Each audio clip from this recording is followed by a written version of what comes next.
आखिर क्यों एक प्यारे मित्र ने ही दी अपने सबसे प्यारे मित्र को पानी में धक्का। तो फ्रेंड्स, ऐसे इंटरेस्टिंग स्टोरी को मैं आपको सुनाती हूँ। बहुत समय पहले की बात है। दो मित्र अर्जुन और विक्रम एक घने जंगल में यात्रा कर रहे थे। वे एक दूसरे पर बहुत भरोसा करते थे और हमेशा साथ रहते थे। रास्ते में उन्होंने देखा कि एक साधु ध्यान में बैठा हुआ था। साधु के पास एक चमकता हुआ पत्थर था जो देखने में बहुत सुंदर था। राम और मोहन ने उनसे उस पत्थर के बारे में पूछा तो साधु ने कहा, यह कोई साधारण पत्थर नहीं, यह इच्छापूर्ति रत्न है।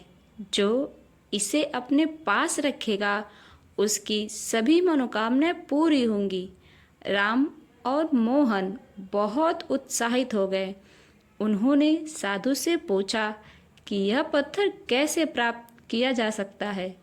साधु ने मुस्कुराते हुए कहा, यह पत्थर केवल उसे मिलेगा जो सच्चे मन से दूसरों का भला चाहता हो और अपने मित्र के प्रति ईमानदार हो। यह सुनकर राम और मोहन ने साधु की सेवा करने का निश्चय किया। कुछ दिनों बाद साधु ने उनकी परीक्षा लेने की सोची।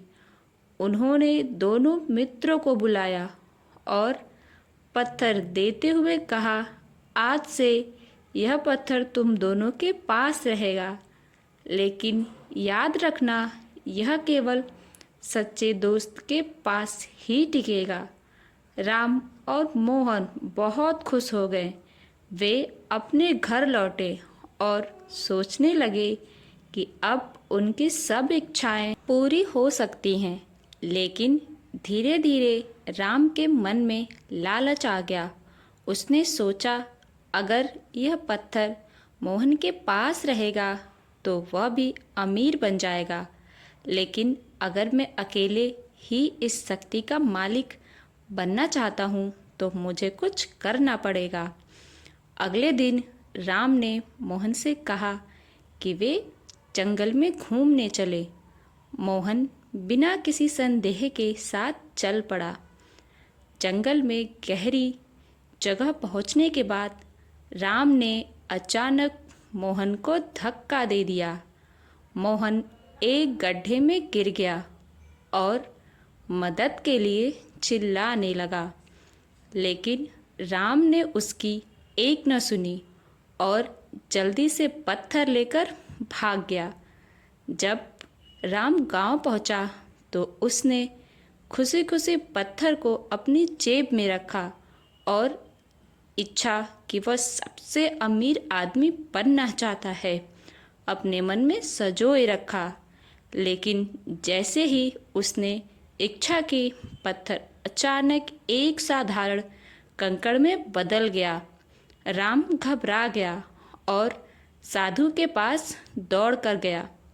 साधु मुस्कुराए और बोले, बेटा, यह इच्छा पूर्ति रत्न केवल सच्चे मित्र के पास ही रह सकता था।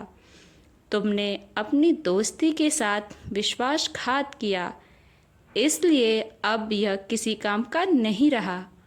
उधर मोहन किसी तरह से गड्ढे से बाहर निकला और गांव लौट आया।